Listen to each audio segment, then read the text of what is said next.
Mike Wagner, I've known 24 years. He's actually in that round table with Tony Perkins a few days ago. Good to meet you. Good to meet you. And we've had you here. We're looking forward to it. Are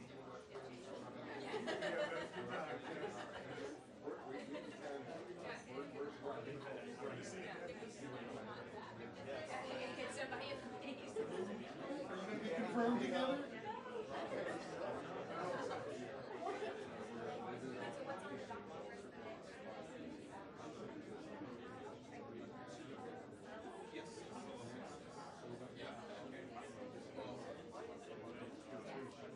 Like a whole package going out. And I cannot lock in again. There's something I'm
guys swapping?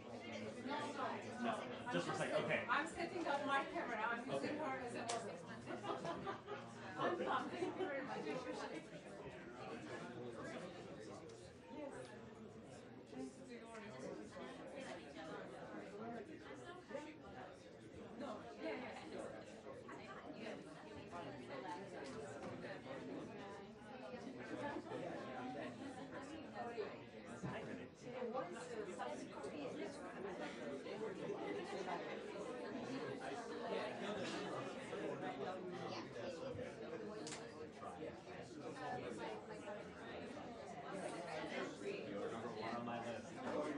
I appreciate it.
Yeah.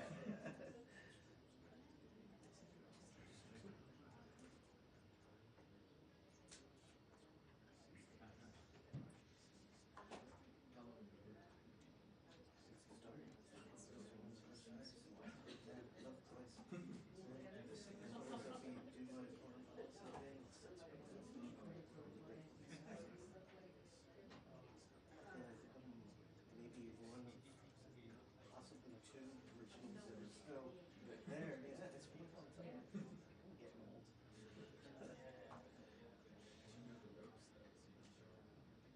Yeah, kind of. In this little bush, sure, but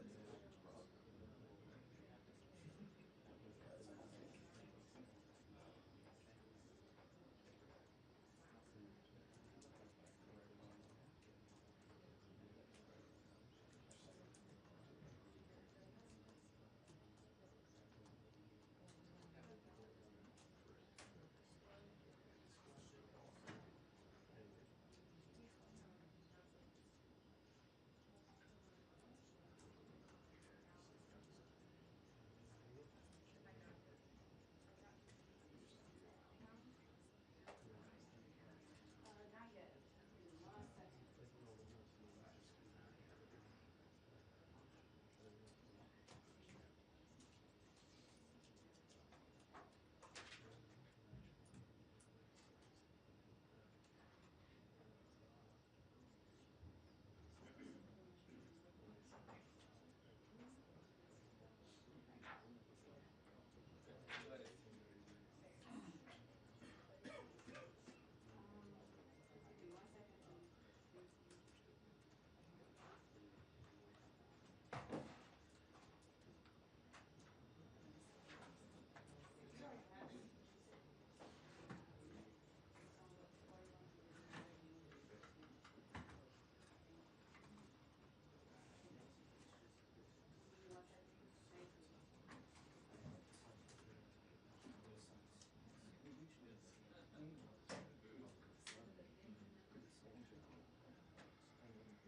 really? I didn't know it was that true. Well, before I was cricket, I don't remember it being that difficult, although I did. All those people, listen, all those people are already confirmed. They still in the school. So I can't move you to the second stuff for tricks and all that thing. I would have them come outside on 23rd, and I just give it to them so I didn't have to go inside the building. It just makes it so much easier. That's what.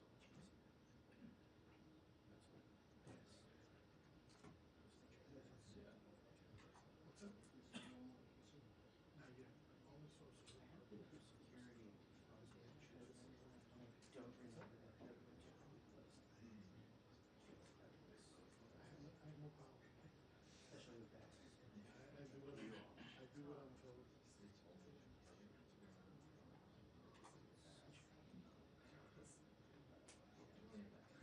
Yeah, that's usually what they have to do. I stopped bringing badges. So many cords in there, it's a mess.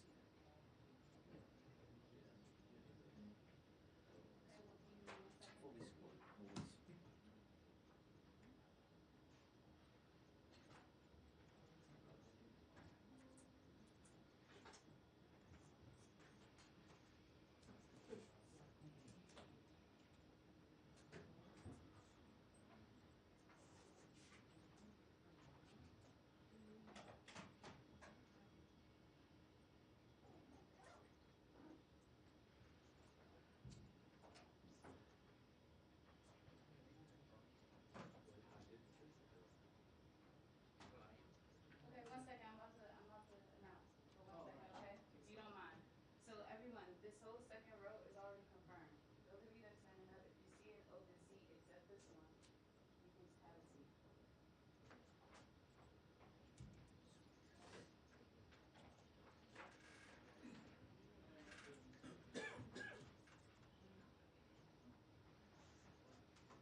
Thank you.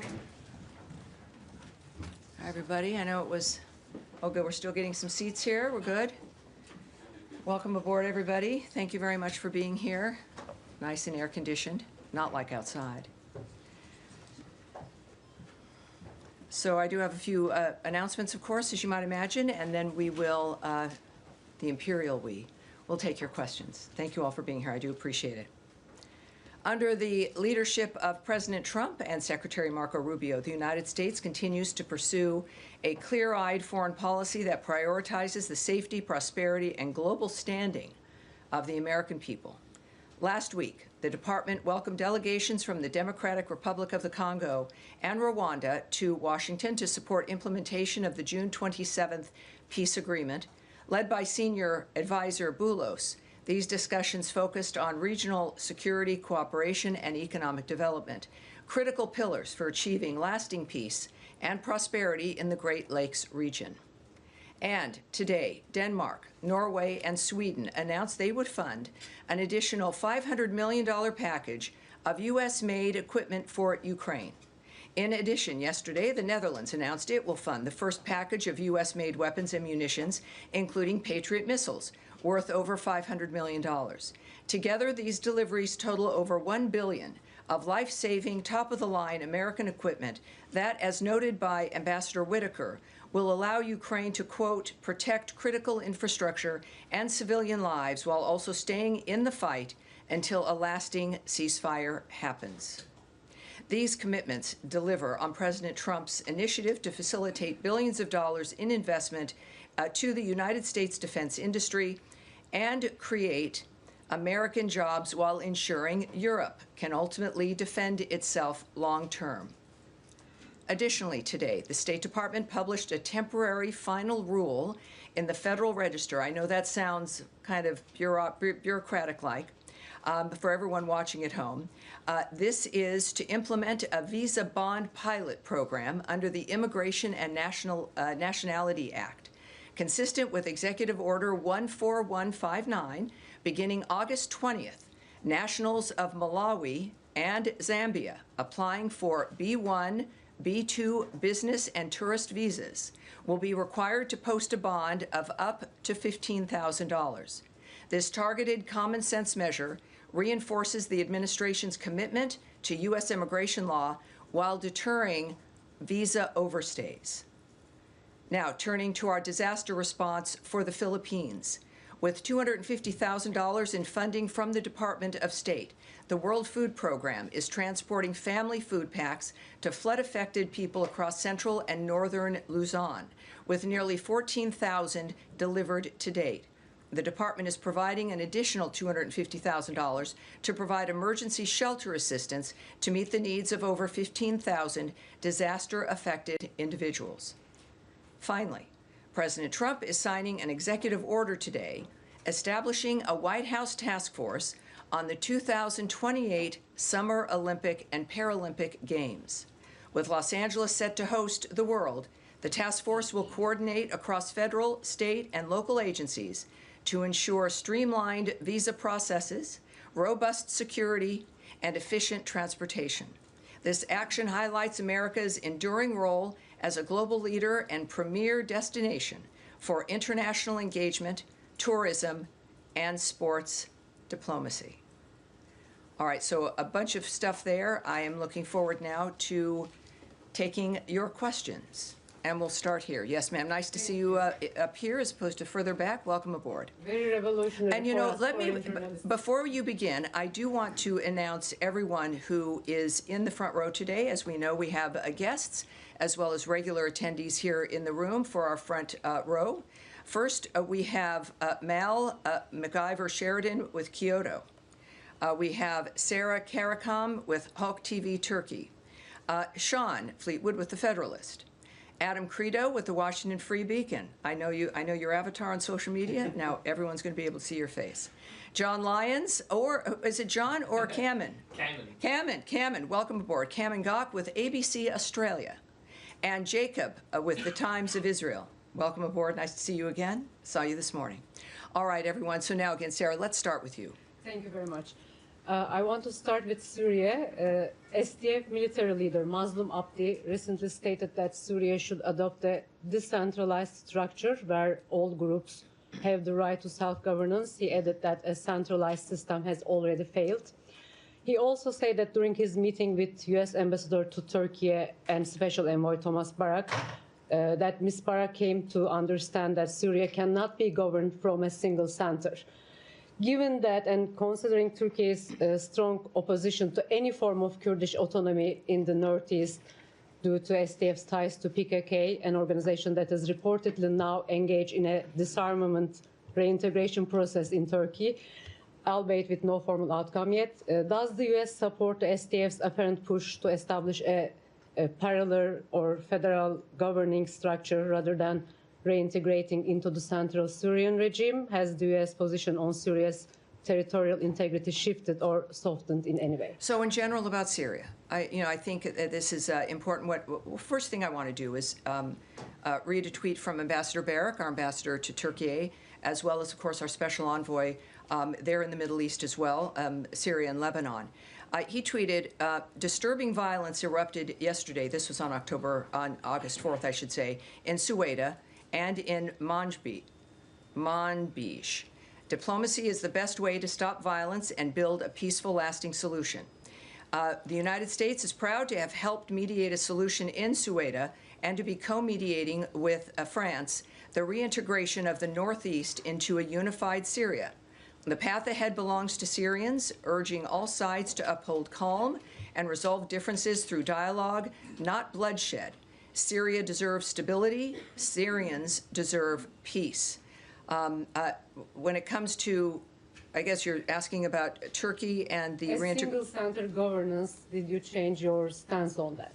Well, no, first of all, Ambassador Barak continues to engage all parties to ensure security and calm for all Syrians.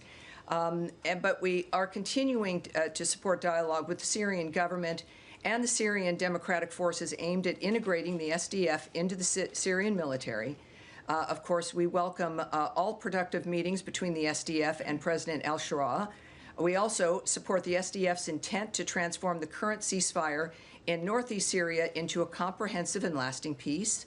And of course, it will be up to Syria and the new government to move the country toward peace and prosperity. I can say that when we look at the notion of a comprehensive, inclusive government, of course, that is the way that it has to work. And I think, as we've talked before about places that have been unstable, that's been the point, is that we're working for stability. And I think our position previously still stands, certainly.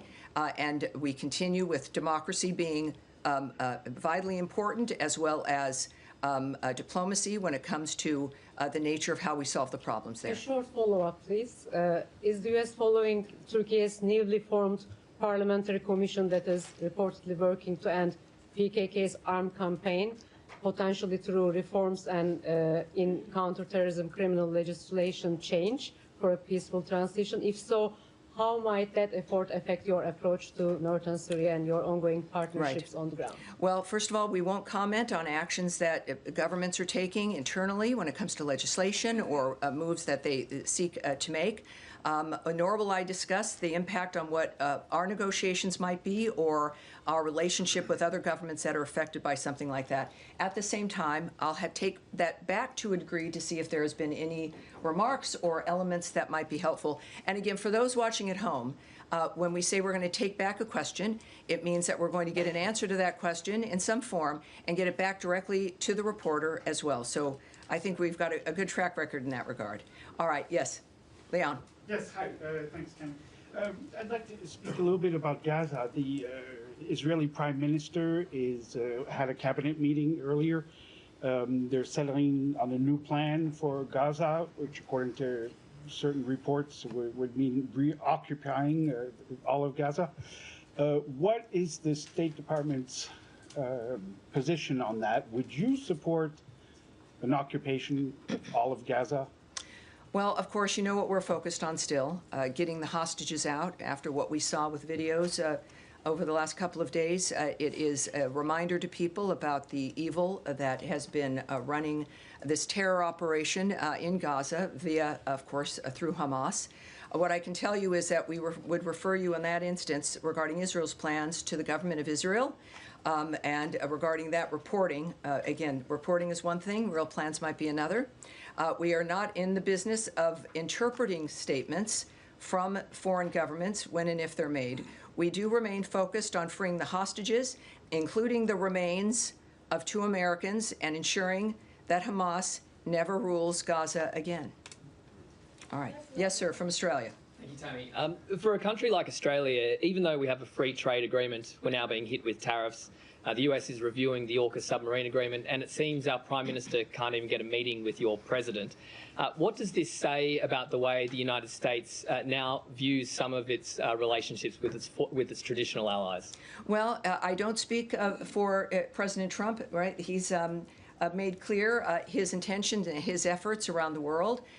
Here at the State Department, of course, we speak for the view and approach of Secretary Rubio. What I can say, though, is what President Trump has said publicly, which is that in the beginning of the tariff framework, it was to even the playing field, and then, yes, move into negotiations with countries around the world. So for more details about the timing and plans and conversations, I'd refer you to the White House. What I do know, of course, is that we enjoy a terrific relationship with Australia. We always have, and I think we expect to have that continue. I can say that our alliance has never been stronger or more important. We share the same values, beliefs, and goals. We have fought, of course, side by side in battles over the last 100 years. But I think that for President Trump's approach and attitude, it really is about America being as strong as she can be, which matters to the rest of the world and informs all the rest of our alliances and partnerships. For our nation to be as strong and as secure as we can be. Certainly, Australia and all of our partners around the world recognize this. It's been, I think, a very long time, which is why many people have been surprised that we're going to have conversations like this. We've seen his success, the money that has come into America as a tremendous supplier and supplier of goods around the world. So I think that that's what we can expect for Australia, as we do a number of other countries, of which we'll have the pleasure of being able to speak with the President and make their own arrangements as well in that regard. All right. Thank you, sir. All right. Yes, sir. Thank you, Mr. Bruce. So in recent weeks, we've seen the release of previously classified documents showing that then President Obama and his intel chiefs weaponized the 2017 Intel Community Assessment to push the lie that Trump colluded with Russia in the 2016 election.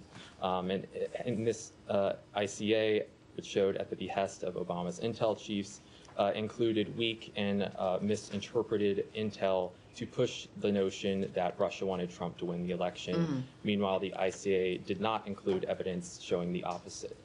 Many media and the Democrats have since clung to the Senate Intel Committee report and then Senator Rubio's work in drafting that report that said the ICA was fine and that they agreed with Obama's intel chiefs that Russia intervened to help Trump. So my question is, does Secretary Rubio agree with the media and other Democrats that there was nothing improper about the creation of the ICA, or do the recent documents that have been released change his views about the assessment? Well, I put out a statement myself responding to this when it first came up, and I've found that for you. But I would say that this, in some ways, explains, of course, the vehemence and the effort to try to keep President Trump from winning the last election. Because of the nature now of what investigations are occurring or may occur.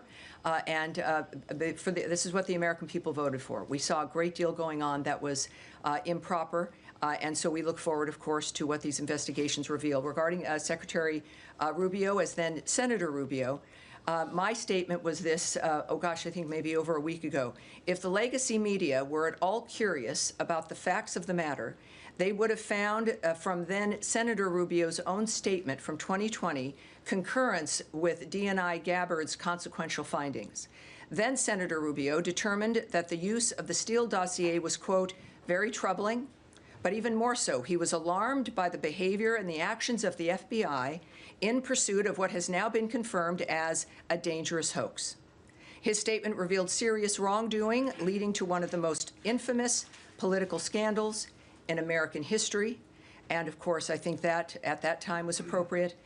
And as all of us who are here and grateful to be here and blessed to be here, we are also grateful for the American people seeing through that and putting President Trump back in office. A quick follow-up, if I may. Right, sure. So you're saying that Secretary Rubio disagrees with the assessment from Democrats and the media that the drafting of the ICA was on the up and up? Well, what I can say and what I always caution people in this room to not do is to not draw an extended conclusion about something that I presented. What I presented is what I presented. So I'm not going to expand more on that regarding what the Secretary thinks or might be considering. I won't get ahead of the Secretary in that regard. But I think it's pretty clear what his position is. Right, Daphne. Thank you so much. Just to follow up on my colleague's question on Gaza, Yes. Have U.S. officials spoken with Netanyahu about this potential plan for a complete military takeover of Gaza? I won't remark on any conversations whether or not they have occurred. Okay, and then Axios is reporting that Witkoff and President Trump discussed plans for the U.S. to increase its role in providing humanitarian aid to Gaza. What will this look like, and how quickly will the U.S. act? I know Trump has mentioned food centers. Where does that stand now? Well, as we all know, every few minutes things change. When we say something's fluid on the ground, this couldn't be a better example of the nature of how things are moving. I can tell you that after the visit from Special Envoy Witkoff and Ambassador Huckabee, they went at the behest of the president, who wanted people on the ground to be able to report back to him exactly what was happening. Most of us, of course, are relying on reports from various areas. They have reported back to the president. What I won't do is get ahead of what the president will decide about what he's heard and the actions that he will decide to take. He will, obviously, he'll make that known to everyone. But what we do know, of course, from the beginning is that humanitarian aid has been at the heart of our action, not just for Gaza, but around the world. In my topper, as we call it, I mentioned, of course, our current standing with the Philippines and assistance there. But we do know, of course, just as a reminder for people who might not know, Special Envoy Witkoff spent over 5 hours inside Gaza this last weekend to assess the situation and to begin planning the best way to deliver urgent food and medical care to Gaza. And while we don't have anything to announce at this point, obviously it's rather early regarding the end result of that, that still remains our priority. All right. Yes, sir. Thank you. Also on Gaza, Yes. the Free Beacon reported last night about mounting concerns about the Red Cross and its failure to assess the Israeli hostages that are still being held there, especially after Hamas's latest videos came out. Folks I spoke to said to me that are actually looking at reassessing the U.S. relationship with the Red Cross because of this. So I wanted to ask you, one, about that. Is that an option with Congress to reassess the Red Cross's position over there? And two, what's your assessment of their job they've been doing in terms of accessing the Israeli hostages and providing them what appears to be much needed medical care? Well, I won't speak about the Red Cross or Israel's reaction to that. There's certainly many moving parts. We know that that is part of the nature of what Hamas tends to do.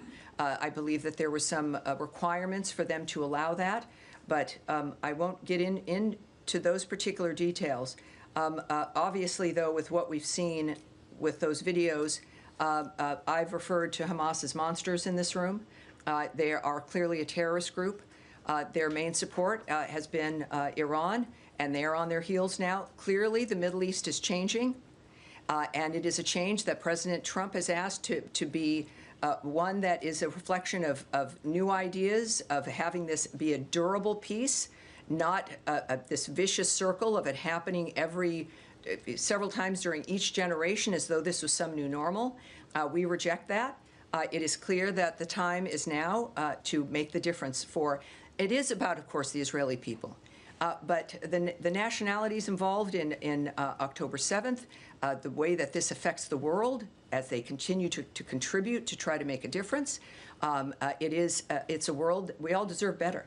So at this point, I would say that when it comes to what Israel's planning, we will have to wait and see. And again, what the decisions that President Trump will announce when it comes to what the way is forward will, based on his pattern, will come up very quickly, perhaps sooner than most of us can imagine. But there is, on the hostages, what we saw, it is an astoundingly evil reminder of who they are in the midst of the conversation around the world. For them to feel comfortable then putting on full display their barbarity and their inhumanity tells you that they seem to feel pretty comfortable at the moment.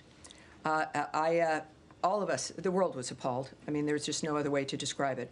But our leadership clearly is involved in looking to the future, and that is one that the Gazan people deserve and that everyone in the world deserve. Andrea Mitchell. Thank you so much, Tammy.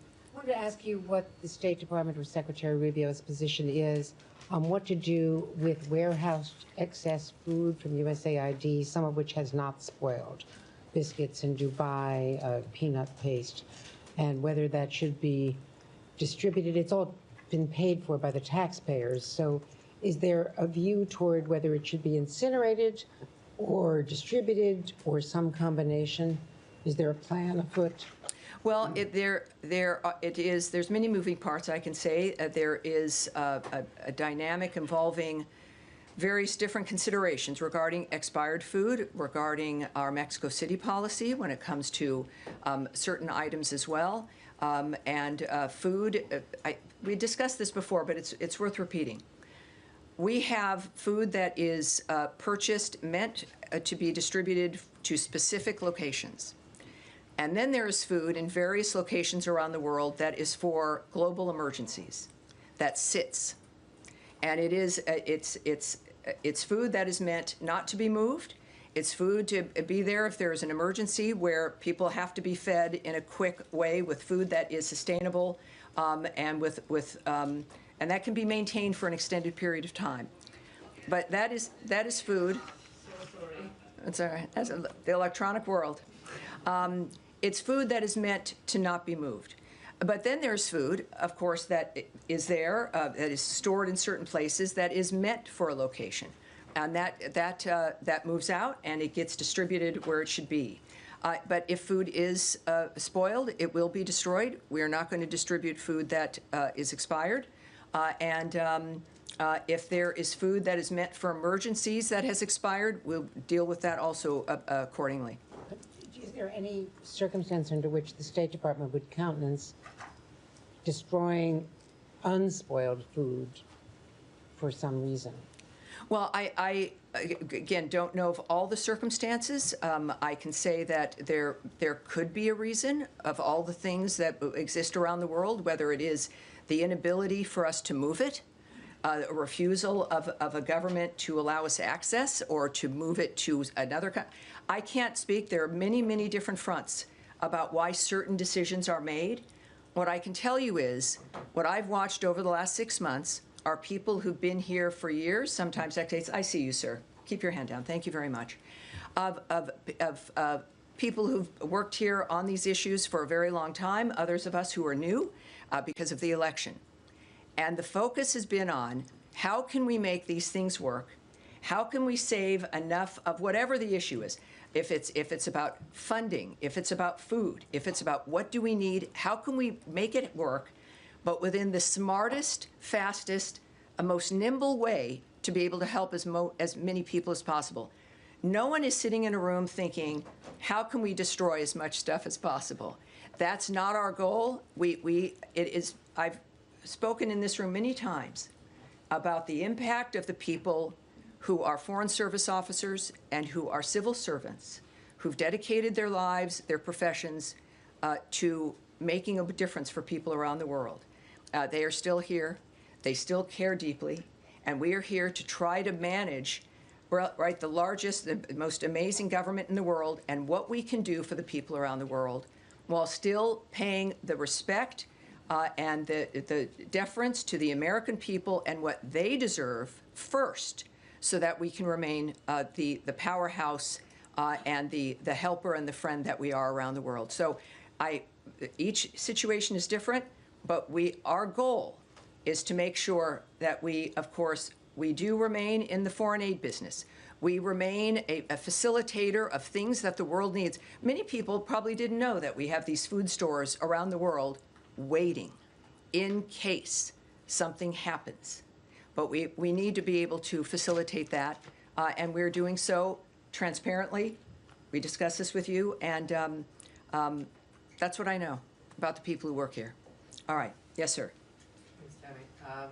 Over the weekend, the State Department confirmed that Khamis Ayad, a Palestinian who died due to complications from smoke inhalation after trying to put out a fire started by allegedly Israeli settlers in a village in the West Bank, confirmed that he was a U.S. citizen. Is the U.S. State Department calling on Israel to investigate this death? Has this issue been raised with Israeli authorities? Well, we have made comments before. There have been, it's a violent situation. There have been a few Americans who've passed in this kind of a dynamic, certainly also one in Syria. Our first priority, and it's not a motto or a slogan, is the safety and security of Americans everywhere. So certainly here at home, but also abroad. We know that when a death occurs in a foreign country, it's that foreign country's prerogative, right? They will be doing an investigation. We have called upon Israel to investigate, of course, each of these instances that they are, and that we wait to see what those investigations will be, and that's the case here in this situation. There's a great deal we of course still don't know, but that is something. To say we're following it is an understatement. We are on that and every other situation that has impacted an American citizen, wherever they may be in the world. And then once those local investigations are done and we take a look, again, this is a DHS issue, if you will, when it comes to investigations, or the FBI. But as each one of these situations move forward, I will keep everyone up to date. All right. Yes, sir. Thanks, Tammy. Yesterday, Speaker Johnson was in the West Bank, which he referred to as Judea and Samaria, and said that it rightfully belongs to the Jewish people. Is that official U.S. policy? And if it's not, what is U.S. policy towards the West Bank? Well, I have said this about other diplomats who've spoken their minds, including Ambassador Huckabee. Certainly, that's not. If there's a policy in that regard, you would hear it from me. So I think I can say that. I'm not going to speak for him or characterize his words in any certain ways, but clearly that is his opinion. But it's not the opinion of the U.S. government? Well, I'm not going to speak about opinion of the government, and if there's a policy regarding the status in any region of the world, but certainly in the Middle East, I would wait to hear it from Secretary Rubio and President Trump. All right. All right. Yes, sir. Alec? I want to move to Special Envoy Witkoff's upcoming trip. Nadia, please, go ahead. Special Envoy Witkoff's upcoming trip to Russia. How much you guys are hoping to achieve, given the fact that there are reports that Russia is not, prepared to give up their claims other than partial ceasefire? Well, first of all, the president has noted, of course, that Special Envoy Witkoff will be traveling to Russia this week, so we can confirm that from this podium. What that will entail, I have no details for you. And as you know, this is happening in front ahead of forthcoming sanctions on Russia. Can you fill us in on? Well, are you saying that? Are you declaring for the United States government there's going to be more sanctions on Russia? I'm not sure. I would say I would need to hear that from President Trump. When it comes to, clearly the president's not happy with Mr. Putin and Russia, but he remains committed to diplomatic solutions. I would say that we've also seen a remark, perhaps a reflection of possible secondary sanctions regarding the sale of oil. People who are countries that are buying Russian oil. And that has been openly discussed by the president. But when it comes to things that are decided, we would wait for the president to say that. On that line, do you have any response to Indian Foreign Minister's statement saying that they are not going to change their position on oil purchase from Russia. And adjacent to that, Ukrainian leadership today announced that they actually flagged India-made parts that they found in Russian drones. Do you have any reaction? Well, again, I won't speak for what the president would think about those things. We do obviously have Envoy Witkoff going to Russia. We are committed on that end. I will not characterize or remark on another nation's comments about what they will or will not do. I can barely do that here. But I do know that, of course, President Trump understands the entire field. And he has made it very clear he doesn't like what's been happening. He is a man who is a humanitarian. He has spent all these months now getting people to the table, finding a solution. But he's a realist, and he, when he says something, and you can see where he's moving, he's very transparent. That is the voice that you need to hear from. So he is the guiding hand. And when it comes to what Russia is doing and those nations that are facilitating this war on Ukraine, it will be up to President Trump about how to respond. All right? Yes, at the end there. Tomorrow, August 6 marks 80 years since the United States dropped the atomic bomb on Hiroshima. The U.S. ambassador to Japan will also participate in the event in Hiroshima. Do you have any comment on that? And what is the current administration's basic policy on nuclear weapons? Thank you. Yes, I do have a remark on that. Thank you, sir.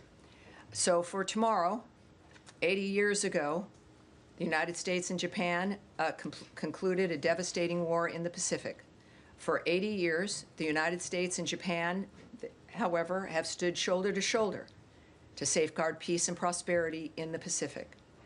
Tomorrow marks a solemn day of reflection and remembrance as we honor the people of Hiroshima and their enduring message of peace and hope. For 80 years, their resilience has inspired the world, and their spirit of reconciliation has strengthened the U.S.-Japan alliance and our shared commitment to peace and prosperity. Today, our two nations stand together as close allies, facing the future with unity and purpose. By embracing the promise of possibility, we have forged a partnership that serves as a beacon of freedom and progress for the world. It is, if I may just add, that it is a perfect example of the nature of what can be accomplished with two nations when we work together, and the nature of friendship, the beauty of Japan, and the fact that we can stand here 80 years later and speak to that. I appreciate. Thanks for being here, sir. Yes, Thank Mike. you, Tammy. On Gaza Humanitarian Foundation, Special Envoy Witkoff at his tour inspection of GHF sites last week, we were initially told when the U.S. came aboard as a financial sponsor of GHF that there'd be an ongoing review, essentially to determine if the money is being spent in a wise manner. So a month on now, I guess, or a little bit more, can you point, I mean, beyond just the number of meals, and I know you say it's never enough, can you pinpoint down to a more micro level, A, B, and C is working really well, D, E, and F are areas of concern? Can you get into that assessment? Well, you know, I really can't. GHF could get into that, but I know the numbers get to be so big, it becomes something maybe that's not of interest. But it's over 1 million meals that have been distributed. I think that matters to the people that have been able to have those meals. And yes, he mentions the fact that it's never enough, because I remind people we don't expect it to be enough, and that's why we work to change the situation. I can refer you, though, also, again, to Special Envoy Witkoff's approach and his attitude, is that the visit was to make that determination about what else needed to happen in a framework that could be enough.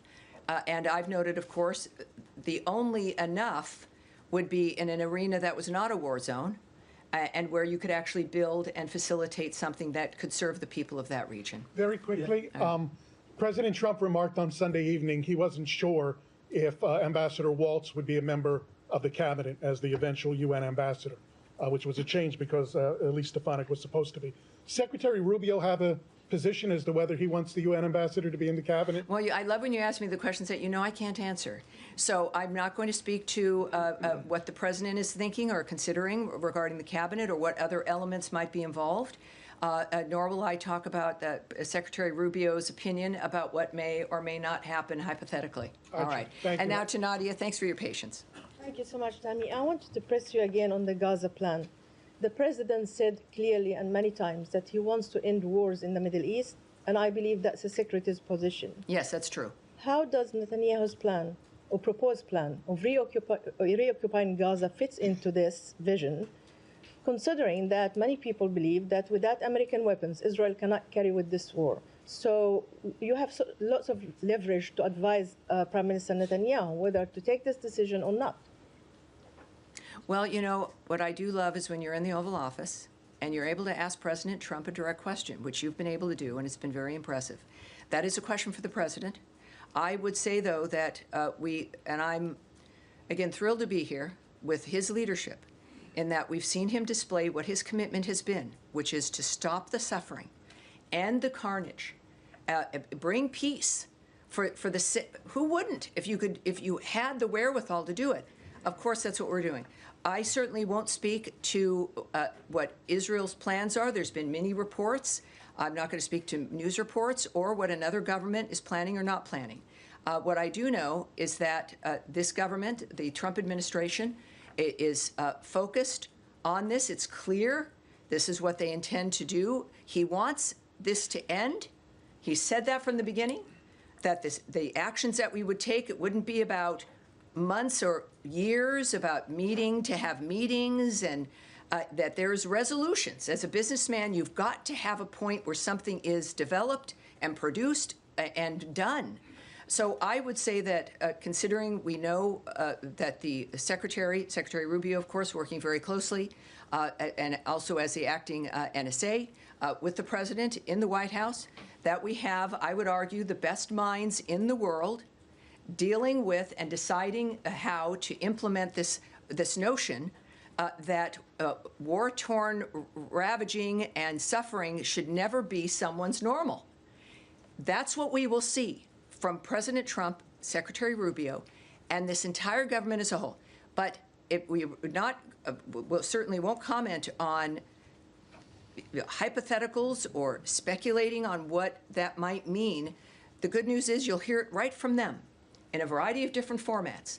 And that it's an exciting time to watch this. It's heartbreaking most of the time. It's exciting and hopeful part of the time. And I think we're going to get there. And Ambassador Huckabee, how do we know that he's speaking his mind as an opinion and when he talks about U.S. policy? Because he reports to the secretary. So as a reporter, how do I know if he's just expressing his opinion about the settlement being part of Israel, and when actually this is a policy, if the president or the secretary did not articulate that? So we're getting into a little bit of a conspiracy dynamic here. It's not really. But here's why there's this podium. We have a very particular structure, that the president speaks on the tarmacs. He has gaggles. Caroline Leavitt speaks for the approach of the president in the White House. I am here speaking regarding the approach as the voice of the State Department, regarding what our plans are. I obviously can't say everything to you. That's very apparent. But I endeavor to say as much as I can to give you details. There's no one in the world who is randomly going to be speaking about policy that is not evident, that you have not heard from, or is a policy of the State Department or the White House that is not either evident to you, has been said, has been put in a paper, a release, an op-ed, a readout. I would urge you to focus on the centers that have been created to offer what the policy of the State Department or of the White House, this government is. It's very obvious, and yet, of course, people will speak their mind. I would ask you to take everyone's comments as in that kind of situation as their opinion and speaking their mind. And it's why we love the diplomats of this country. We have some very smart, caring, passionate people. And he's one of them, and I adore him. Yes, sir, in the middle. Thank you. Thank you very much. I have two quick questions. Why are you so concerned about the militias bill in the Iraqi parliament? If passed, what will be the implication from American side? So the Iraqi militias in the parliament? Yes. I've got something for you regarding a bill. Is that, are you alluding to the Yes. bill that has, all right, well, there's been some movement on that, for those who might not know. There is a bill that has further institutionalizes armed groups associated with terrorist groups and Iran-backed groups, including several that have attacked U.S. interests and killed U.S. personnel. This bill, by the way, we strongly oppose any legislation that is inconsistent with the goals of our bilateral security assistance and partnership that runs counter to strengthening Iraq's existing security institutions. We support genuine Iraqi sovereignty, not legislation that turns Iraq into an Iranian satellite state. So, you know, that's our opinion regarding the bill. We also, can I say that, I think that's as much as I can say in that regard. That's as much as I can say today, but I'll be back with you Thursday and will likely try to have as much more as I possibly can. Second question, this week, we remember the Yazidis who were targeted for genocide by ISIS terrorists 11 years ago. 1,000 lost their lives, at least 3,000 remain missing. How important do you think it is for all refugees to be able to return home to Sinjar? Well, as you know, Sinjar yes. is now under the control of the militias. It feels, you know, people will remember that. It feels like it was a million years ago, but it was a horrible dynamic that transpired as we watched these Yazidis targeted by ISIS. That time when ISIS was just a cancer running around the world effectively, but certainly through the Middle East, destroying people's lives. We were told that it would take 30 years to get rid of ISIS, that Muslims would be upset, as though Muslims like what's going on with this. They don't. This is not an issue. This was a horrible terrorist group. Of course, President Trump got into office and was not afraid of this, the nature of that it would take forever, and he wiped them out in about 18 months. And we forget, you know, we move on. There have been other horrible things that have happened. But we did that, and part of that massacre, part of that genocidal action throughout the Middle East, certainly at least, by ISIS, targeted the Yazidis. So, yes, this was 11 years ago. Thousands lost their lives. 2,700 remain missing, never found. And what I can say is this. It is important that survivors receive support as they pursue justice. Security and stability in Sinjar are key for the safe and voluntary and dignified return of the Yazidi community. Yazidis deserve the opportunity to rebuild their lives and homeland. So that's what we'll say there. Thank All right. you very much. Thank All right. you. Is it? All right. So, go ahead. Nice to see you. Nice to see you. Just to clarify on the question about GHF, did Special Envoy Witkoff come away favorably impressed with what he saw of its operations last week? Well, his statement, which I read at the beginning here, spoke to the fact that we're going to be continuing to look to how best to get humanitarian aid and to further our goal for the humanitarian aid. I have nothing further to say regarding his assessment of GHF or what that additional work or expansion might look like. Okay. And on his portfolio in Russia, there are reports that the Russians are proposing a limited air truce, a cessation of drone and missile activity.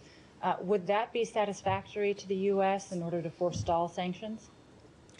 Well, you know, I can't say anything about either one of those questions. First of all, I won't comment on or speculate on what a diplomatic choice would be regarding what's offered or what's not offered. I don't know that.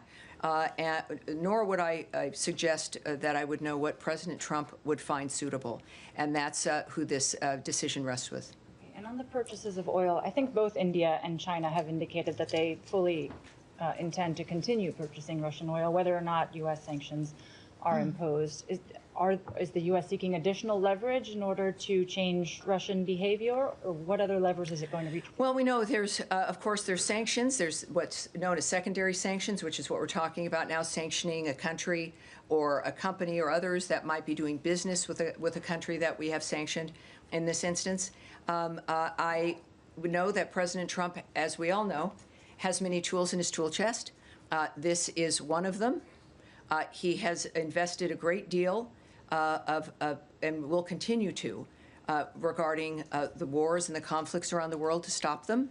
And as a businessman, he likes to use, understandably, the tools that can make a difference with countries.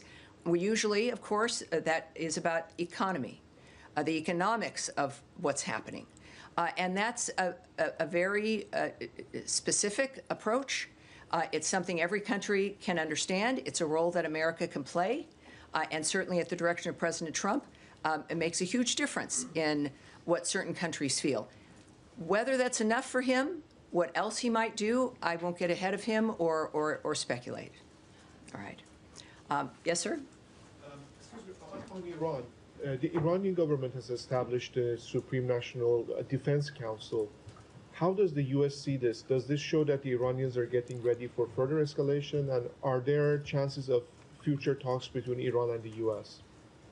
Well, we are aware of the reports that they've set up this new defense council following, of course, the 12-day war, the Iran-Israel conflict. And I have no further comment for you. Except maybe that. Yes. Yes, sir. Next to you. Yes. I was wondering if you have any update on the case of Saif al-Muslit, who was a Palestinian American, was killed a few weeks ago, last month to be exact. And Ambassador Huckabee said that he called on Israel to aggressively investigate the murder. If you have an update on that, and if not, you can get back to me anytime. But also, are there like any kind of communication between the U.S. government and the Israeli governments on stopping this from keep happening? Because apparently there is a pattern. Well, I don't have anything new for you, but the initial posture is strong and remains, which is our expecting to see an investigation that comes with results.